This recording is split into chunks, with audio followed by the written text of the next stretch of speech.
bringing on and everything. It's super inspiring, man. So keep it up. Yeah, It's awesome. no, it's growing at a rapid pace. I didn't expect it to grow. That's awesome.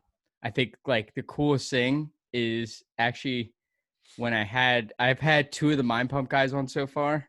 Which ones? I've had Sal and Adam on Awesome. so far. I have Justin coming on next week to Good. That's record. awesome. Good for you, So man. they came on and they gave me like tips and everything. And then they also like asked about how my growth is and stuff like that. And Sal was actually quite impressed by the number that I had for being this far in. Yeah. But it was always just like, people aren't going to see this because it's not on video. But I'm trying to maybe in the near future we'll go to video. Sure. That's why I use Zoom just in case.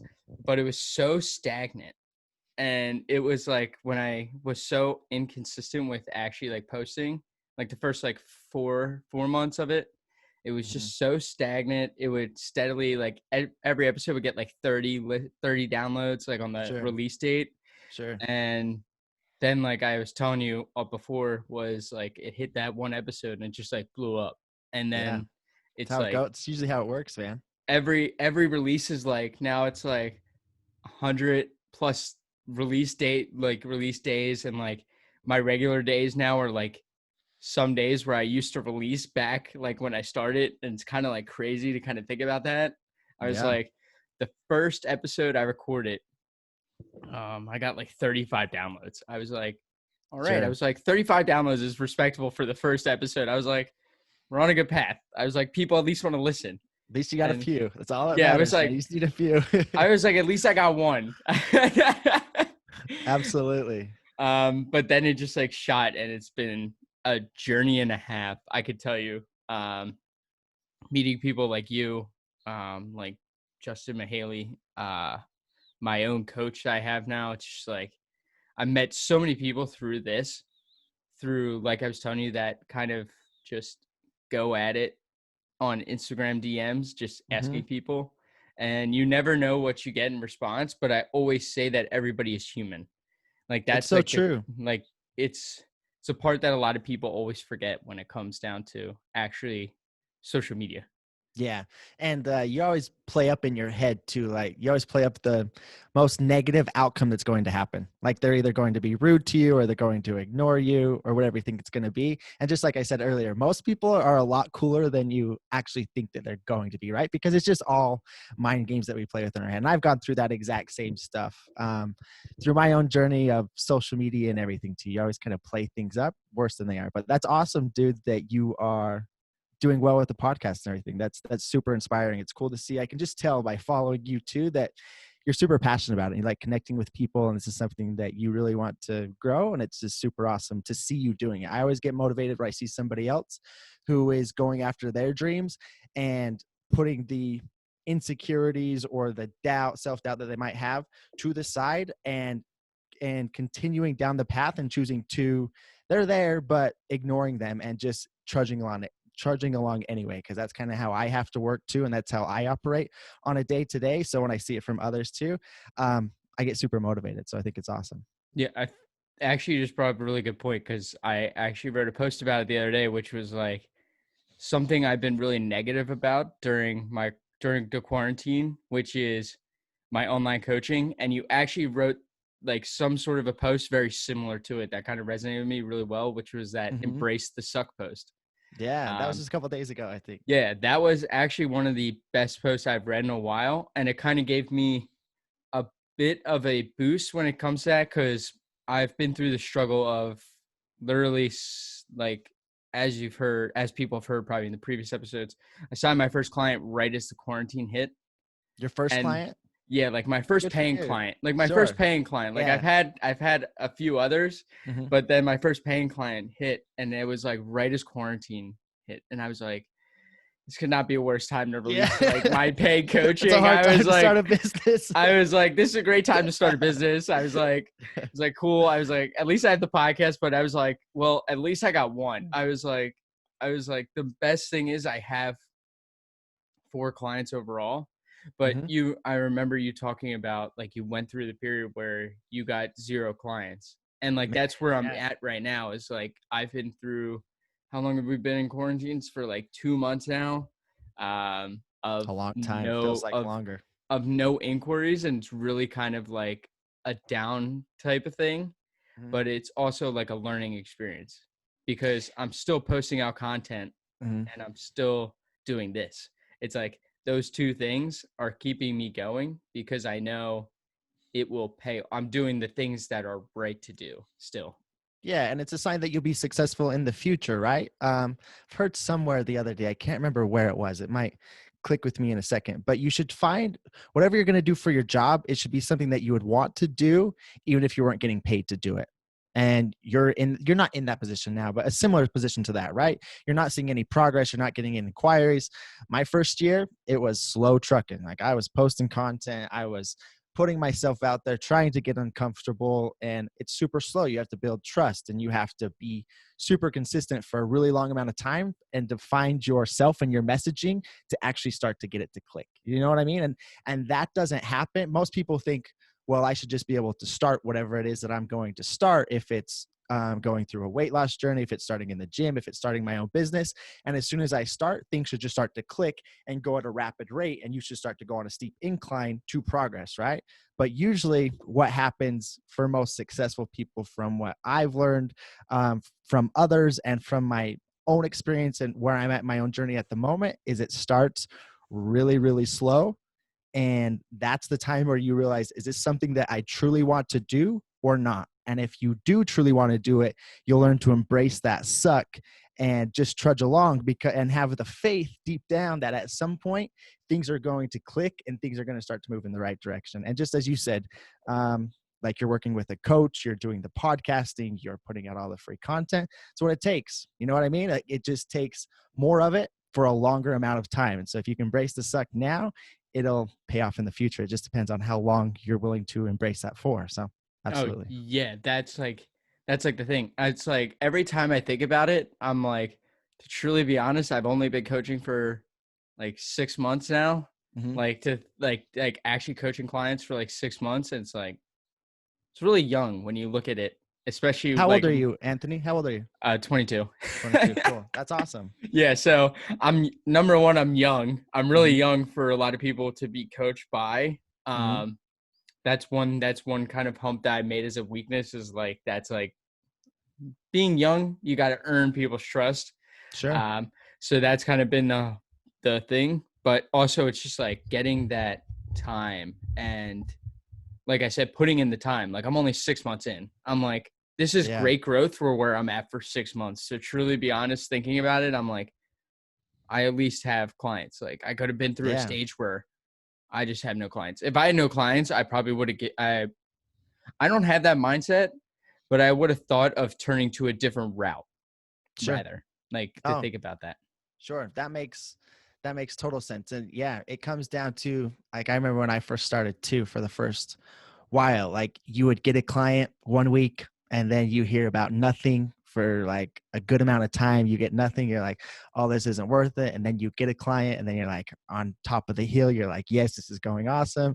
And then you go back down into the low for a long, you know what I mean? It's just that long journey of going through the highs and the lows. And over time, it'll start to steady out to where new clients, it's not that they're not as exciting, but you learn to not get as excited about it because you don't know when that next one's going to come. You know what I mean? So you're always just keeping a little more level headed and just playing, always thinking in the long game. That's what I try to do for myself inside of my own coaching business, is just play the long game. I'm in this for the years to come, not for whatever the paycheck is going to be next month or what I want that paycheck to be next month. I remember always thinking like, oh man, when I very first started, I wanted to be a coach. And I didn't think it was really attainable. Like I just didn't have that much confidence in myself.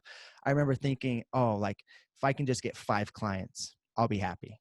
Then you get to 5 clients, you're like, oh, if I can just get to 10 clients, then I'll be happy. You know what I mean? And then it goes from, you get the 10 clients and you're like, oh, if I just get 20 clients, I'll be happy. And then you get there and it's like, you almost have to realize why you're doing this. You're not going to be happier just, or you're not going to feel more solidified just because you have a certain amount of people that you're working with or a certain client roster. You know what I mean? There's always going to be more to look forward to. So learning to not get too high and not get too low and just enjoy the journey and where it takes you and try to improve, I think is the path to happiness in this line of business. Do you know what I mean? Instead of trying to always think like, when I get here, this is when I'll really be solidified, or whatever it is that you put into your head. Because when you talk to other people, like I coach people, they're like, what is that? You know what I mean? You're like, well, I have this many clients and I do this. Like, you know, you try to solidify yourself, you know what I mean? But you've always got to like step away from that and just, I coach people, I help people, you know what I mean? And with time, some people will never get it. Some people will get it. But yeah, that's the stuff I struggled with when I was at your point. Absolutely. Yeah, I think it's really funny how we're fitness coaches and it relates exactly to what we teach, which is Oh like man, weight so loss much. and muscle gain. It's Hmm. like you're always going to be going up and well, like progress, I guess, wise, you're going to always be going up and then it's going to stay and then it's going to stay steady for a little bit. And then it's like going up. It's basically like you're losing weight and then you maintain and then you lose more weight. And then it's like you go back and you maintain and it's just like a keep revolving cycle of growth. Hmm. And it's just like you just got to go through those maintenance phases because they are necessary. Um, Absolutely. and well, we didn't truly introduce you, so it's kind of interesting. We're going at We were just going at it, guys. it. This is Chaz Spackman, otherwise known as Lost in Lifting. Kind of actually, I did want to ask you starting your own podcast Sure. because it's cool to have other people who do coach and actually have podcasts themselves Hmm. on this show. Um, so kind of just describe, start like your journey. I think it's pretty cool. I haven't really heard much too. I kind of always just like look at the guest. I'm like, Hmm. do they have cool content that I can make topics out of? And I'm like, yeah. And I'm like, all right, let's get Sure. you on the show. Sure. But kind of go through the whole thing of, I guess we'll start with opening the gym and online coaching first, if you want to Sure. kind of go into that. So before that, I was working in a family business for a long amount of time. I grew up in a family business. I tried to go to college. I dropped out and came home and started managing family business. We had gas stations for a long time. So that's what I was doing. I was making okay money doing that. It was something that I didn't necessarily love it, but it was a family business, so I had pride in it. I worked for my grandfather, and I really look up to my grandpa. So I wanted to do right by him and work as hard as I could for him, and try to live on that legacy, right? And so that went really well until I was 23. I'm 28 years old. So 22, 23 years old. I was into fitness. I'd been training out of high school, learning a ton about nutrition, super into it. I loved it. And I had this weird thing that I wanted to be a trainer. For some reason, I just wanted to be a trainer. And so I would kind of put it to the back of my mind. And then I live in a small town well, my community is about 12,000 people in southeastern Idaho. Okay. And we were in need of another gym. There's a gym in town, a family fitness center, wasn't taking care of that greatly. And the town was in need of a gym. And I had all this experience from business. I had managed people. I had ran the back end of the business. I knew the business aspect of it. And at some point, I just decided I wasn't super happy in the family business. Not that I wasn't happy, but I just wasn't fulfilled by that. And I needed to take something and do it on my own. I kind of had that same bloodline as my grandpa, as just an entrepreneur. Like I needed something that was mine, that I could grow and that I could build on my own, because that's what fulfills me. And so as the need for a newer gym in town became bigger and bigger, I ended up just finally taking the plunge and just said, screw it, I'm going to do this. My parents were divorced. So my mother was really into fitness too. I didn't have a whole lot of money, wasn't quite sure what I was doing, needed some help. And so on my mom's side, the family business was on my dad's side. So I went to my mom, and she had talked about opening a gym for a long time as well. And just had never done it. And so I went to her and had a serious conversation with her about potentially opening one. And over time, we kept talking about it. We went and met with banks. We went and did different things. And with enough time, it ended up working out. And the gym started. I stayed working in the family business. I just actually quit the family business about a year ago at this point. I started up the online coaching was going a little bit before I started the gym. I was just like dabbling in it, but it wasn't anything serious. And as it all grew, the gym started to grow. We got it open, went through all the banking and everything, and just built it slowly over time. Like we were talking about with the coaching, like it's a slow grind, right? I opened the gym, and I automatically thought, once I open this gym, I'm going to be able to quit my job and I can just do this full time, right? that's not the way that business usually works. It takes a lot of time. If you're starting a business from scratch anyway, it takes time to build. So I stayed working in the family business. I was running my own gym, and I was coaching clients all at the same time for the better part of 3 years with a wife and with a daughter. And it's just gotten to the point in the last year where I made a decision to quit the family business, go in all on the gym, go in all in on online coaching. And that's where we're at today. I feel like I kind of rambled on with that, but hopefully that gives a little bit of context. Yeah, no, that gives a lot. I think one thing kind of I'm going to touch on, it's kind of a little point you said. So your mom wanted to build a gym for a long time. Like Hmm. she wanted that. And it's kind of crazy to think about what parents do for kids when it comes to providing for them, that they actually risk their own dreams for the better part of their kids. Yeah. Because I kind of go through a similar situation. My mom is at work. She works for a university, Hmm. but she kind of stayed there because she wanted to help us get through the things like college and stuff like that. Like all the benefits that you get from those things Hmm. outweigh some of the things like she was willing to sacrifice for that. Absolutely. So it's kind of just I really never thought about how grateful I was for that until like she kind of talked to me about it. Did your mom do kind of a similar thing when you were growing up? I know you had the family business, but that's on your dad's side, you said. Yeah. Did your mom do like the same thing? Like, have you ever had that discussion with her? To a point, I totally get what you're saying. So I was split custody growing up. I was Okay. part-time with my mom, part-time with my dad. The dad's side, we had family business. Economics wise, everybody was pretty good. They had a successful business. My mom, on the other hand, she worked a full-time job. She taught classes at the local gym, and she waitressed 3 or 4 nights a week. So I watched my mom work her butt off to be able to support myself and my brother and my sister went the times that we were with her, to be able to have our own house, to just to be able to provide for us. That's not cheap, and as a single mother, that can be super hard. So just looking back at the sacrifices that she made and her instilling that in me the way that she did, I think has been something that I've taken into my adulthood as well.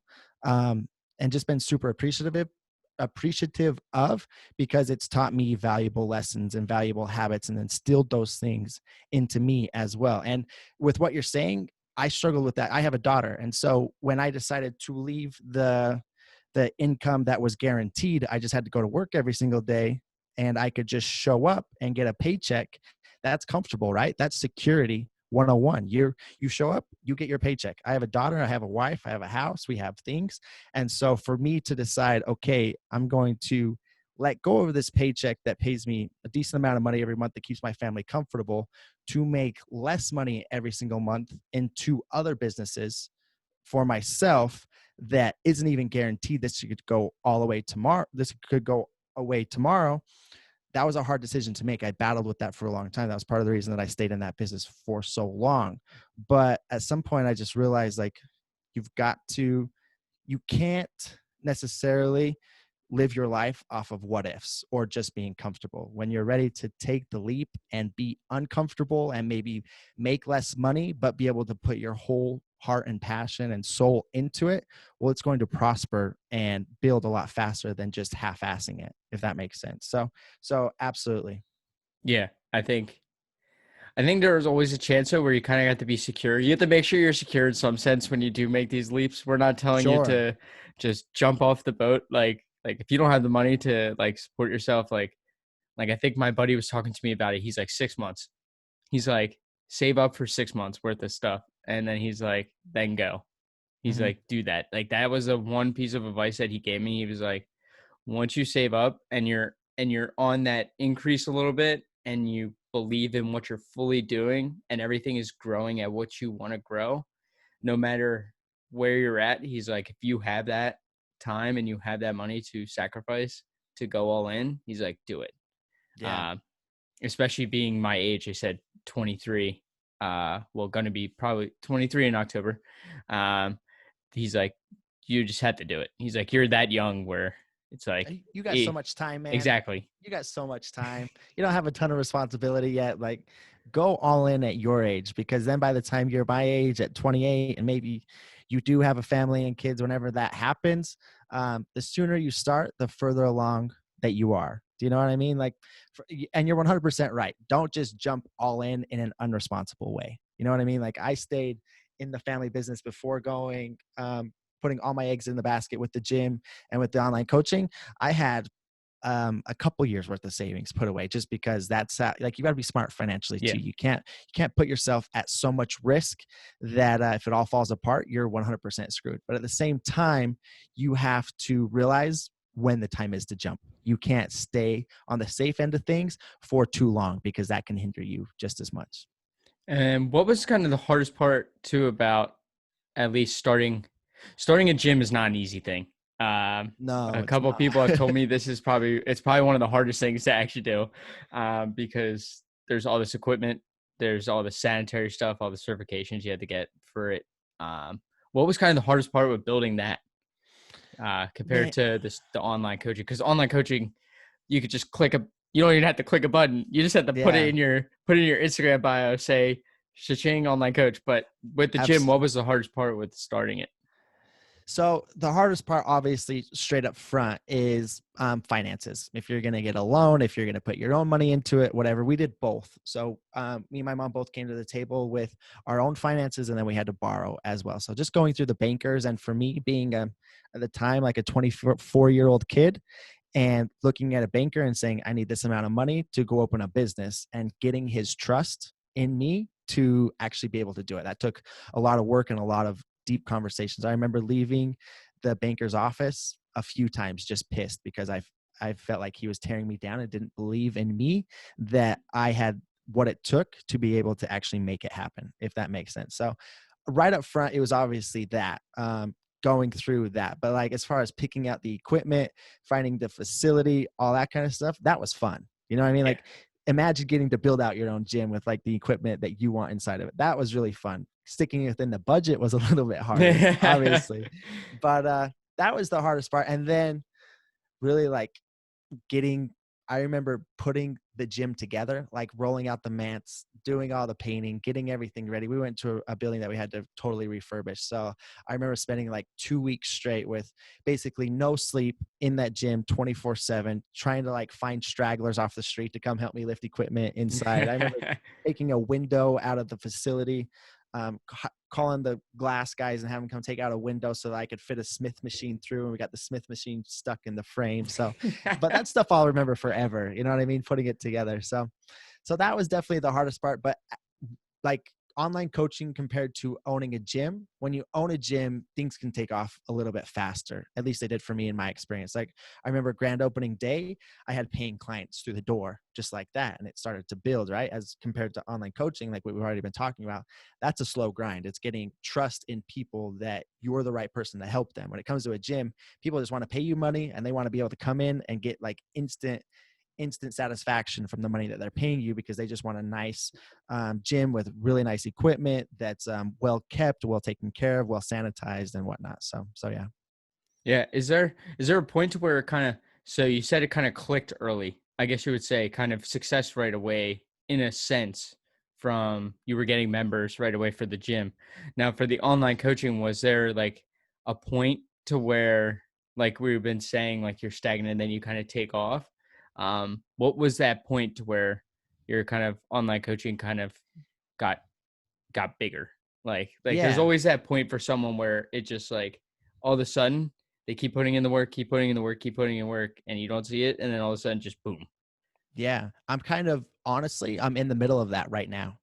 I've been like, it's starting to um get busier and busier right at this moment. I'm really starting to see the potential in where it can go. And so, is your question like, how did that happen? Is that kind of what you're Yeah, saying? kind of in a way, like there's always that moment that someone remembers, like they made a post. There's always like an iconic post, or there's Sure. like something that really sparked a ton of people to maybe inquiry about your training Yeah, or about your coaching. you'll find this funny. It's actually from TikTok. Which is super interesting, right? TikTok came out, I don't know, like a couple of years ago, and I got on it back last September. and got on there, and I was looking at it, and it's just video format, right? It's only posting videos on there. And so I had a bunch of old content from Instagram, just like videos of showing like correct form versus incorrect form and whatnot, and started posting those up, started to create a little bit of traction. I had like my 8th or ninth post got like over 500,000 views, and kind of took off and started building a following over there. And I was just like, this is kind of weird. Do you know what I mean? But there was no Yeah. way to convert it over on TikTok. Like you didn't have a place to put a link or anything. So there was no way to like let people know more about you. And so I did it for a while up until December of this year. And then I quit getting on there and posting stuff just because it was another pain. I was already on Instagram. I was already doing podcasts. There was no link to anything. So there wasn't really anything in it that I could really like. I couldn't push anybody anywhere from it. So I got off of it. And as COVID hit, I just got back on the app randomly one day, and they had put a place where you could start putting links to things. So like I could post and I could put links like I can put on Instagram. And I had a decent following over there already that had been built off of just random exercise videos. And so I just went over there. I put a little thing to be able to get into just some extra helpful content for me, like to be able to push people to the podcast, to be able to push people to blog posts, to a lead magnet, different types of things like that. And I started posting like 3 times per week at the very first, or 3 times per day, excuse me, not 3 times per week, 3 times per day over there. And it just started to take off again. All of a sudden it started doing really, really well. And that's where things have now kind of exploded for me, as in sense of like, not necessarily like explode, like things are going absolutely amazing. They can always be better, right? But it's grown substantially from that. And of course, podcasting as well, getting yourself out there and letting people, instead of just being on Instagram, letting people hear your voice and how you communicate and your thoughts and that sort of thing. It builds connection with people, right? People can relate to you and your trials and your struggles and your successes and that kind of stuff. So definitely the podcast, and surprisingly, TikTok has been somewhere that has really done strides for me this year so far anyway. Yeah. I actually have never downloaded or used TikTok. I'd recommend it, man. I know it's got like a weird stigma behind it, but it's changing at this point. Like it's going more information based. Like it's, and you follow Gary Vee, I'm sure. You hear Gary Vee. Oh yeah, he talks he talks about it all the time. He was the reason I got on it on the first place. And I was like, oh yeah, I'll try it. Like I really mess with Gary Vee's stuff. He's helped me in a lot of ways with mindset and stuff, just like with patience and doing the stuff that makes you uncomfortable, or not being scared to look like an idiot and go get on these different platforms and don't care about what people think of you, or if you're judged or whatever it is. Just do it now so you can benefit from it later. Or if you don't benefit from it, you'll at least learn from it. And so that's kind of the mindset I've tried to adopt from him in that sort of way. And so I just hopped on there, and now almost a year later, 8 months later, it has paid off quite a bit. And obviously, like I haven't just grown because of TikTok. Like I've been posting on Instagram and whatnot for years at this point consistently. So like it just comes from a lot of back end of gaining people's trust over a really long amount of time, helping people for free as much as I possibly can, just giving as much value as I can for them to eventually see the value in me, if that makes sense. Yeah, I think one thing I kind of took from that right there that you kind of said is kind of being judged for looking stupid or for what you post. Yeah. That's one thing. So I've posted consistently since the beginning of January, That's like awesome. every single day. I have one Instagram post, and I'm on my stories way more than I was before. Mm-hmm. And I That's also hard to do at wasn't. first too. Yeah, that Hard to put was yourself out there on video. one of the. I think so. Every morning I would take when I was at school, I would used to have to work out at like 6 o'clock in the morning, like 6:30 in the morning, because my classes would be at like 9 a.m. and then like I work at night. So I worked as a bar back and bouncer at a Oh, cool. bar while I was up there. So it'd be like late nights and then like early mornings, like Mm-hmm. before those late nights. And it's like, oh my God, I'm up for so long, almost 24 hours. But it's like, but I remember, I think I posted all the time on my story, just me at like 6:30 in the morning, just walking to the gym in like freezing cold weather. I'm like going to the gym, and I give people like my little mindset Uh-huh. into what I'm going to do at the gym. It's kind of like showing my headspace about getting ready for the gym. And Yeah. that walk was kind of like that little shift in the preparation. Sure. For But yourself too, as much as like for your followers. yeah, so as much as an accountability thing for my Yeah. followers, like people would message me and they're like, "You're really up at 6:30 in the morning training?" I'm like, "Yeah, you got to do what you got to do sometimes when you're a student and you got to work. It's like you find the time block that you have to get a good efficient workout in, and then Absolutely. you take the opportunity." And people would be messaging me from school and they'd be like, "Holy shit." And they'd be like, "This is kind of motivational to go to the gym." And I'm like, all right. So then it kind of started and then it just kept trending and trending and going. And I was like, I kind of like doing these because it Yeah. also set me up because right after I would be done, I would play um, Machiavelli Motivation. He's a I don't know if YouTuber. I don't know that one. It's kind of like a bodybuilder video kind of thing. He puts together like all these compilation videos. Really, really cool if you want to get motivated to actually work out. Sure. But I would do that. I would do my videos and I listen to those. And I'm listening to those as I'm walking to the gym. So I'm getting really pissed off. So it's like just putting me in a full, so everybody's kind of seeing everything, but but I'm out of bed and in the gym within like 30 minutes of waking up, which is not optimal. I do not want people to do that. Yeah. It's probably the worst decisions looking back on it. Sometimes you Worst have to though, decision. man. Like if you're in a situation and that's your schedule, right? Again, it might not be optimal, but sometimes optimal is what works for you. Like that's what's optimal, what you can stick to, what works with your schedule. I'm big on that too. So like, is it optimal for like the best workouts in the world? No, but it's probably better than just not going at all, right? I'd rather see you do Oh that yeah. than make the excuse and not go. So like when it comes to optimal, it's always about what's optimal in your situation, in my opinion. Yeah, then it got better as the year went on, kind of, and then I kind of lost track when my schedule kind of changed with schoolwork and like got later. It was like second semester senior, took a little easier. Then the workouts got later, the videos got later, and people are like, "Where did they go?" And I'm like, "I don't need to wake up that early anymore to get to the gym." I'm like, "Sorry guys," I'm like, "I am utilizing my sleep as much as possible now." Sure. Um, I kind of want you to go into actually, like I was saying before, you have your own podcast. So starting that, so kind of how to come about with the first episode. Like I always say, the first episode is the best episode because Mm. it's the start of something pretty cool. And the worst Um, episode. You yeah, sound the worst. yeah, yeah. I've gone back to the first episode, I think about 8 times, and I'm like, I'm using this same mic and I sound so much worse. I was like, Yeah, I can make this story into like I can make this episode so much longer if I wanted to, but also so much shorter. But I'm like, it's the perfect episode in a way. It's like sure. good and Yeah. bad, but kind of Yeah. describe why you kind of want to start it and like what gave you the motive? Like why did you want to start it and like recording that first ever episode? Sure.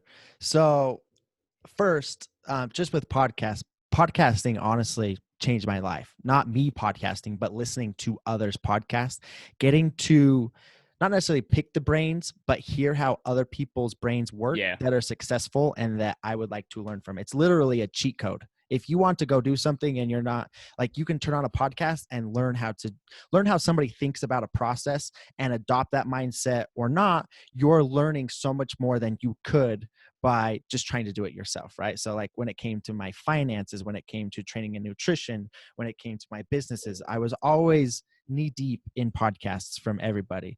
And I just got to a point like the relationships I felt like I had were through with a lot of people, like my mentors were through podcasts. Does that make sense? Yeah, because So mine are too. Because yeah, I you probably go through the relate. exact same thing. Yeah. So with that, I just got to a point where I wanted to start my own just because it had done so much for me that I wanted to pay it forward and be on that exact same grind, hopefully helping other people at the same time. Now, that doesn't mean that I just said, I'm going to start this and I started. Usually before you start anything, you have a ton of resistance towards it, right? Same Yeah. with training and nutrition, tons of resistance. So I was saying, well, I'll sound dumb. I don't know how to talk. I can't hold my thoughts together very well. So like to be able to have a full on conversation by myself Like, I don't know how well I'm going to be able to do that at that.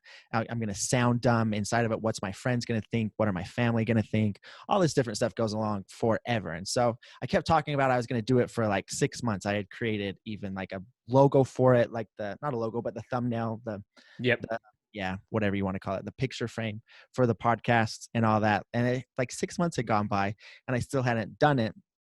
And one day, I don't even know what really happened. I can't remember what I even did. I might have listened to somebody or something. And I had just got motivated and just like looked at myself and realized everything that I talk about with my clients. Like, you just got to start. You've got to embrace the suck as you begin. You've got to be uncomfortable to eventually get to a place where you are comfortable or satisfied or fulfilled. And all of that led up to a point where I almost felt like a hypocrite with the podcast because it's something I wanted to do so bad, yet had it and was using the same excuses that I try to help other people through. And so I finally just got to the point where I said, screw it. So I already had a microphone. I already had the whole setup, got everything put together, and just sat down and made a first episode, just kind of explaining what it was. I remember explaining, like, I'm taking imperfect action right now. Like, this isn't going to be perfect, but I know for me to be able to start creating more podcasts down the line, like, this first one has to get done first. And this first one is going to create the most amount of resistance. So I don't really know what the hell I'm saying here on this Yeah. podcast today, but this is my imperfect action to get started. Hopefully you guys follow along. And that's Yeah. kind of just how it started. And from there, it trickled. And at first, I wasn't super consistent with it. I would try to post once a week. Then, like the month of December, I remember not really posting at all, then getting back into it in January. Now I found a good groove where I'm posting twice per week. And it's moving right along, man. I'm almost at like 60 episodes. I started back in September or October, I believe. I think it was September. But yeah. Yeah. It's funny you bring up 2 episodes because by the time this is coming out, actually next week, I'm moving to 2 episodes.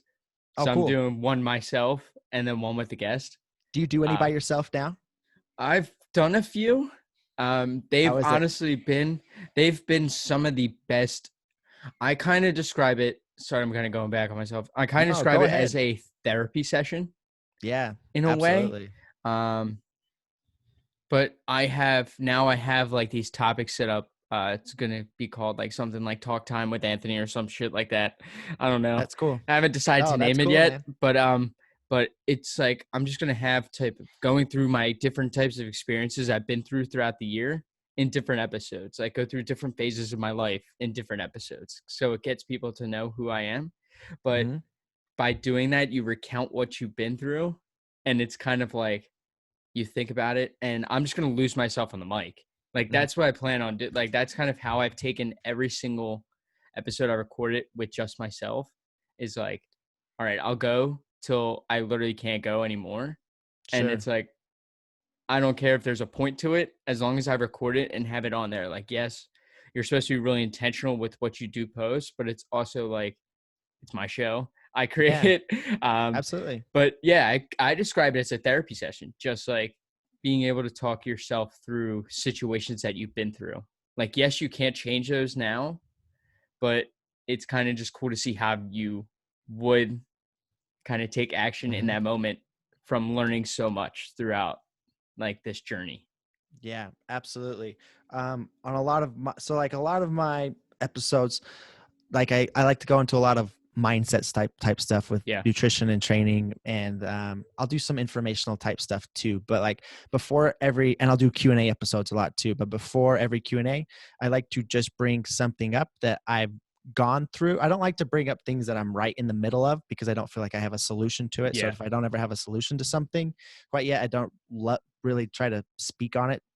But if I do feel like I've processed something, I like to bring it up and kind of lose myself for like the first 5 to 10 minutes before I'll hop into like a Q&A or something like that, just because there's so many people out there, man. And so mostly everybody is going through the same sorts of emotions. You know what I mean? There's only so many emotions that you can have. We all have different experiences, but they all lead to the same emotions at the end of the day. Yeah. And so you can relate with people if you're willing to be vulnerable. And it's something that I've had a really hard time with in the past, just with self insecurity, with anxiety, like putting myself out there for the fear of being rejected or being looked down upon for some weird reason. But the more that I've done it and fought through that resistance of feeling that way, the more those feelings go away. And I'm more confident in myself by putting out my insecurities and vulnerabilities to the world. It almost kind of, it makes it so that they don't control you anymore. Through podcast form, it's awesome just to be able to do that. So yeah. Yeah. I think also my best received episodes, like yes, throughout all the guests, but the ones that have gotten the most feedback on like Instagram DMs, which I find to be probably one of the most gratifying parts of doing it, is getting a DM from someone saying they've been through something similar and having a Yeah. conversation then through that. Um, like my best episodes have been the one of them has been my episode 12, which was like my year in reflection, which Mm-hmm. went through my whole mindset throughout the year, how I dealt with anxiety, how I dealt with like this alcohol problem that hid the anxiety and stuff like that. And I've been through that phase as someone who was 21, kind of in the bar industry, and was really a struggle, but kind of changing my mind. And then it goes into building the podcast and building all that. Yeah, Um, that's cool. but people responded to that episode, at least the first half, and they were like, I went through something similar. And you can't, and I think the vulnerability aspect is probably one of the biggest parts that has come to me in the past 4 months since it's grown. By me being so vulnerable has led to it growing, Yeah. because people gain so much knowledge It's from that relatable. vulnerability. Mm-hmm. Yeah. And it's super relatable. Um, to them, right? They can, when you break down your barriers and are just honest, people can sense that and they respect it, because it's a hard thing to do for most humans. You know what I mean? It's not easy. And as coaches, I feel like a lot of what our job is taking our experiences, learning from them, and using those lessons to help our clients.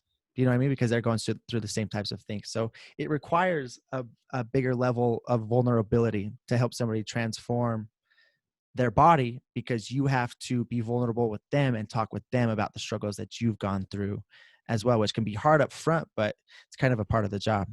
Yeah. And I think one thing a lot of coaches kind of ignore is also the mindset type of training too. Yeah, It's I'm huge involved on in that. it. I have been, I think since this quarantine has happened, that has been probably, I want to say that's been at least 75% of my coaching, just in general, like with my clients. Like getting them to be in that right mindset was the hardest thing to do for someone. Like teaching someone to get them into like something similar to you. Like me and you have a mindset that's been built upon learning and taking in all this, and then trying to help someone teach how to gain that mindset is actually a whole nother level. It was a it Yeah, was a struggle and a it's half. hard. I will say I worked with the client for about 6 weeks. His first 6 weeks were literally spent getting him in the right mindset. Hmm.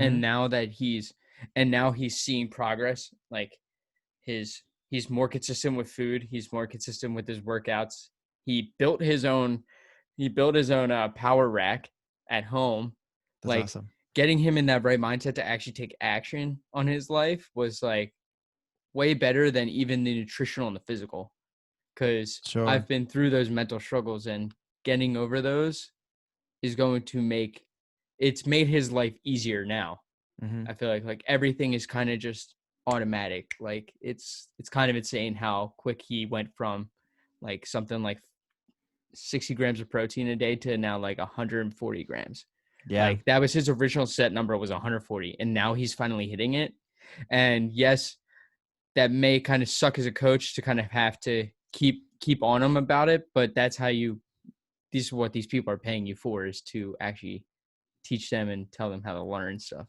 Yeah, that's the job, right? I have most of my content. If anybody that listens to Anthony follows me, 90% of my content is mindset based, because of the process. When I bring somebody on, I like them to have a lot of my content digested, because they realize what we're about to do isn't going to get them the results that they want in the next 2 weeks to a month. You know what I mean? Like this is a longer term, this is a lifestyle change. We're creating a sustainable long-term result, not a short-term yo-yo effect. Do you know what I mean? And Yeah. so just understanding that first and foremost. That's where I start. I always like to mention as well, you can't change physically until you change mentally. One mental, two physical. And when you can take on that mindset that up here, your brain controls everything that's going to happen in your life, then you can start to get where you're trying to go, but not until you start up there first. You can't, the perfect set of macros, the perfect workout split, the perfect scheme of progressive overload over time, the perfect nutritional periodization, those are all great and they're all needed, but they're not going to do anything for you until you're in the right mindset upstairs first to realize that this is a process. This is long term. This isn't me looking my all-time best next month. It's me looking my all-time best 3, 6, 12 months down the road. And it's not a journey that even ends at that point. This is a lifelong journey that we're all on. I say the only people that are truly able to hit perfection right off the bat, I've never seen absolute perfection because there's no such thing as it. There's always something different with macros and stuff like that. But the only people I've seen that have hit perfection is people who are either one, bodybuilders, or two, have such a serious motivation going into their coaching that they want to make change right off the bat. But it's never like that. Like, but it's okay. And I think a lot of people think it's not okay to not be perfect, especially with a coach. I think you have high expectations, yes. And like, there's always going to be a day you're going to mess up.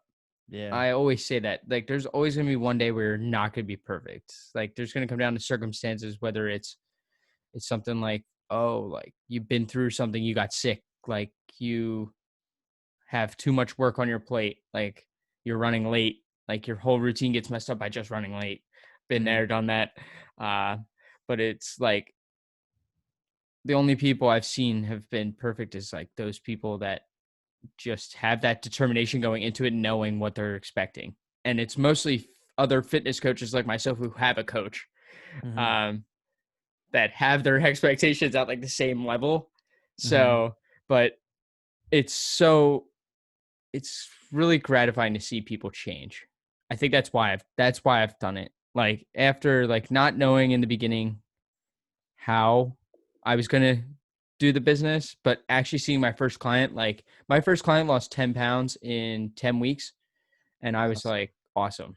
I was Yeah. like, but she was like dedicated. She was like a nursing student. She was like dedicated. And I was like, awesome. I was Yeah. like, this is what can happen. And I Mm-hmm. was like, awesome. Now bring that on to the next, keep bringing that on to the next client. Yeah. And that can get, those are the too good to be true clients. The Yep. ones that just come on and Yeah. are just perfect. Like my shirt right now that I'm wearing is a Lost Lifting shirt that says persistence is greater than perfection. Like that's what I built my coaching platform on, right? Is for most people, it's not realistic to be perfect every single day of the week with your training, with your nutrition. There are other aspects of your life that are just as, if not more important than your training or nutrition. You've got families, you've got jobs, you've got social lives, you've got just taking care of yourself and doing things that you enjoy as well. And so just helping people understand that if you can be persistent, you're going to have bad days. Understand from the go. Understand from day one, I am going to mess up on this journey. But the thing is, if you tell yourself, if you act like you're going to be perfect because you're motivated and then you end up messing up, well, then you give yourself the excuse, oh, well, I'll just start again on Monday and be perfect from Monday through the next week. Instead of saying, okay, I messed up, but I knew I was going to mess up before I started. Now the next choice that I make is the important one. It doesn't matter that I messed up, but if I can just get back on track after this mess up, I'm back on the path to creating progress. It's not about having every day be perfect. It's just about stacking up more good days than bad days. And that's where you create sustainable long-term progress, especially inside of your fitness journey. For the longest time, kind of thinking about it, this just hit when I sent out the post. I called it. It's finally called the Ace of Spada Coaching Program, I um, love that. and I was like, I had no clue. So this name started out as a Twitter handle.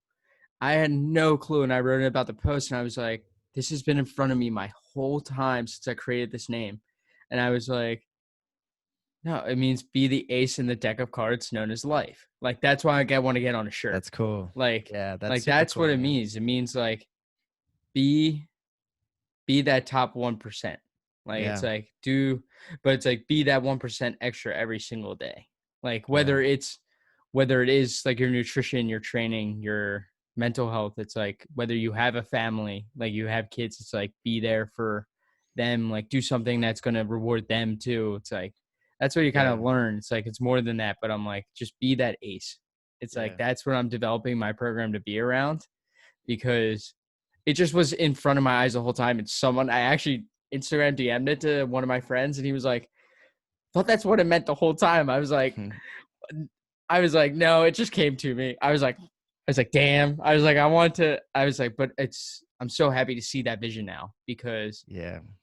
I think it's the coolest thing to have that saying. It's like, be the ace in the deck of cards known as life, but it has so many obstacles to it to Yeah. become that. You have to go through so many changes to become that ace. Yeah, that's super important too towards your business. I was talking with my mentor before we got on this phone call today, on our phone call today, about this exact same thing with inside of your business is making sure that you have a message, right? Who do you help?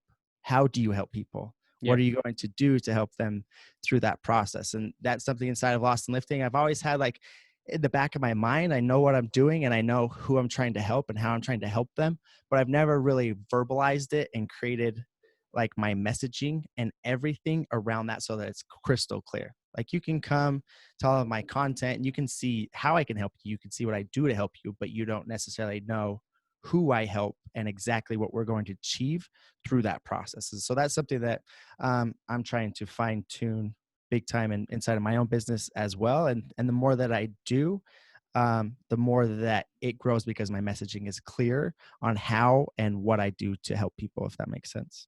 Yeah. Because the clearer your message, the clearer the clientele becomes, and then everything else just starts to roll. Like it's just like that's how it kind of happens. Like that's what my business coach was telling me. He's like, once you figure out your vision, like that's the vision for it. Like that's the whole message. That's the vision. That's everything.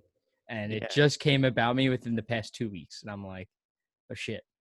And You're I was early. like, That's awesome. You're early. I'm still figuring it out, man. I'm into this a long way. So good for you. That's awesome. well, I'm telling you, it started out it's still my handle on Twitter. I like That's haven't cool. used, I started to finally get back onto Twitter. I haven't used it in forever. And after being on it for the past like week, I realized why I got off of it for like a year. It was like, Yeah. this I shit don't do just much makes on me, Twitter. I was like, this shit just makes me go crazy. Just like Yeah. looking at this at Facebook, it's like, oh my God. I'm like, this shit just stresses me out more than I need to be stressed out. I'm just like, so much, I don't want to say it because I hate calling people out, but there's so much stupidity on these two things right now Yeah. that it's just blowing my mind. And just negativity, right? Like I Yes. find myself consuming less and less and less. I don't get on my phone anymore and just scroll my feed. Like there's particular people that I want to go see what they're doing and what they're posting about Yeah. because it's either inspirational or I know it'll stoke something in me. So like if I get on Instagram to look at something besides posting, like it's typing in somebody's name to go look. You know what I mean? For the most part. It's just that because if not, like there's so much negativity on those platforms at this point, Facebook and Twitter. Like it's just fighting with everything going on in the world. Like if you want to get sucked down into that, you can feel like the world's about to end tomorrow if you get down to the deepest of rabbit holes through all of that. So absolutely. Yeah. I use Instagram now. I do go through the feed, but that's just because I follow, like, I choose who to Sure. follow on my Yeah, fitness page. absolutely. Hmm. Um, I think that's one thing a lot of people don't understand. Like a lot of people always say like they don't go on, they don't scroll. Like yes, we all do scroll through eventually. There's always going to be a time, but it's who you follow too. Like if you're scrolling and Yeah. you follow really good people and it's like minimal, it's fine to do that because those Hmm. people are bringing value into your life. If you're just scrolling to scroll because you're bored, you're not getting anything out of it. Like Yeah. that's I the find whole part myself of doing that social on media. TikTok. Yeah. That's the Yeah. bad part about TikTok. So get on there. You'll scroll that way. The videos are so funny. But yeah, you're 100% right. But it's like I've seen, but it's just like I'm so motivated to keep posting because people are posting. Like other people I see that inspire me are posting. It's like keep posting. It's like keep doing it, keep doing it. And then like one day you tag them and then they see it. And it's so Yeah. worth it when you tag somebody and then they like your post. Like I think I Yeah. freaked out when Alfleet liked one of my posts. I was like, ah. I was like, this is pretty cool. Yeah. I was like, no, I'm just wearing their shirt. That's awesome, dude. When that brings up just a quick little thing for me too. Last year I posting every single day, doing everything I could, and just didn't feel like very solidified in the industry, if you will, like with all the other coaches and Yeah. whatnot too.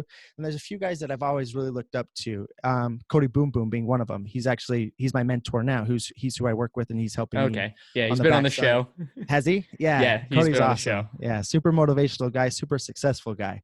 But last year I was posting and like I was following him and really looked up to what he was doing. And sometimes you almost find yourself trying to be too much like the people that you like to, you Yeah. know what I mean? And trying to like, you're losing yourself by trying to be like them because you think that's how you should be for some random reason. But anyway, following him and like commenting on stuff, and he followed me back and posting content every single day. And then one random day, like I never talked to him or anything at this point.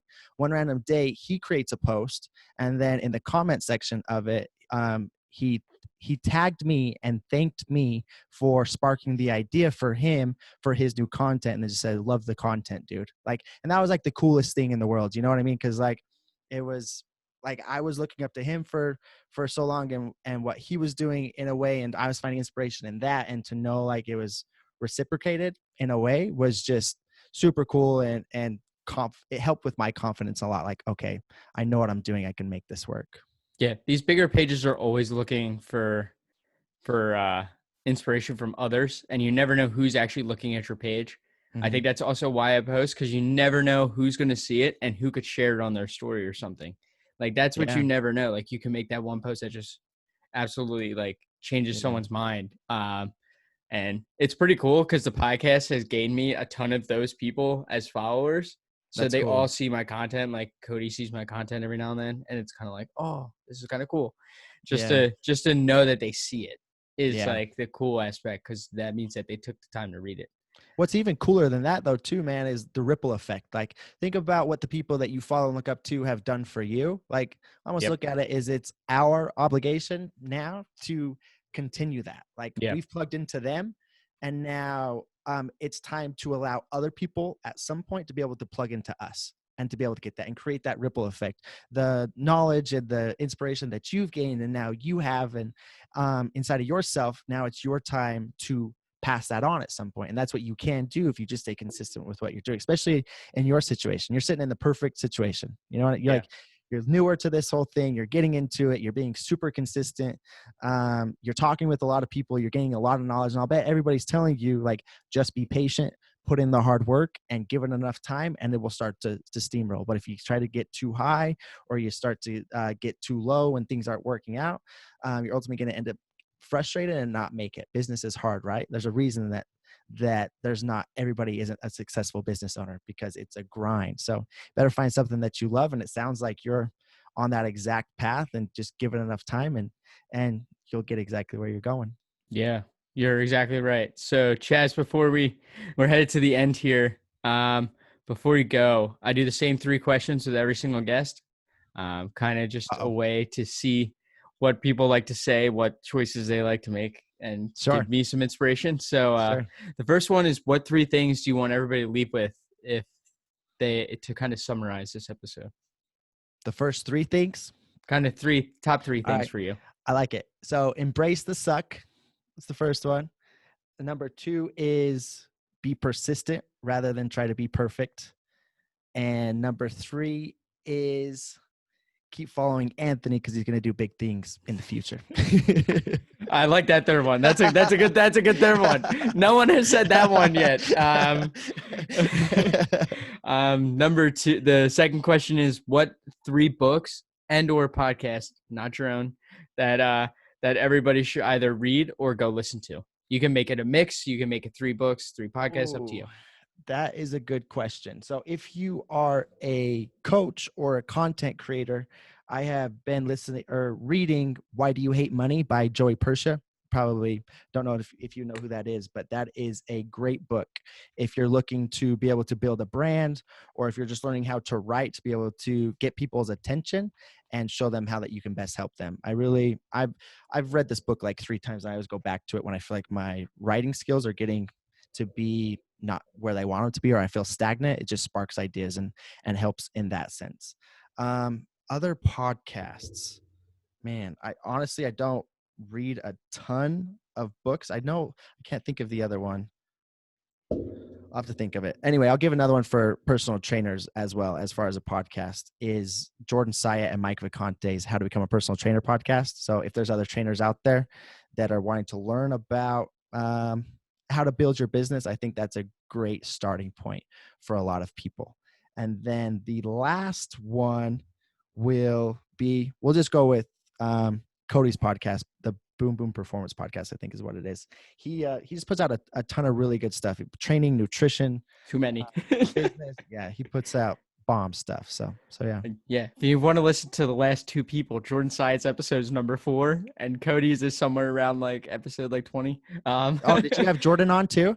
Jordan was the biggest pull during the first beginnings. I got That's him on cool. before I even created the whole thing, which is just so funny. He That's was on episode 4, so he Did was you like just all the way back. I was like, did you damn, I just wish I DM had. him? Did you Yeah, just DM him and I say, "Hey, just come DM'd on," him. and he was I cool was too? like, hey, come on. And I just happened to catch him at the right time. I was That's like, amazing, man. all right.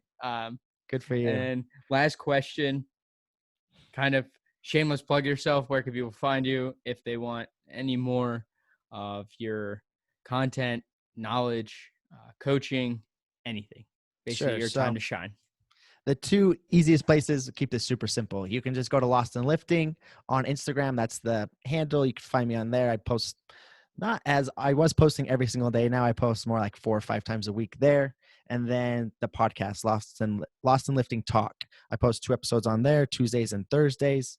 And that's about it. If you want to follow along on the TikTok fun too, you come to Lost and Lifting there. I But gotta get on that. Maybe you you'll see a need to, man. follow from me pretty I'm soon. pushing everybody to get on there because the reach on there is ridiculous right now. So it's better, like you can reach a lot more than you can on the other platforms. So it's a good spot to go if you're trying to get into the content creation space and trying to build a bit of a following. It's a good spot to go. But the podcast and Instagram are where I'm at, where you'll learn more about me and what I do mostly. Awesome. You will definitely find links to both of those down in the show notes, guys. If you want to go give him a follow, he deserves it 100%.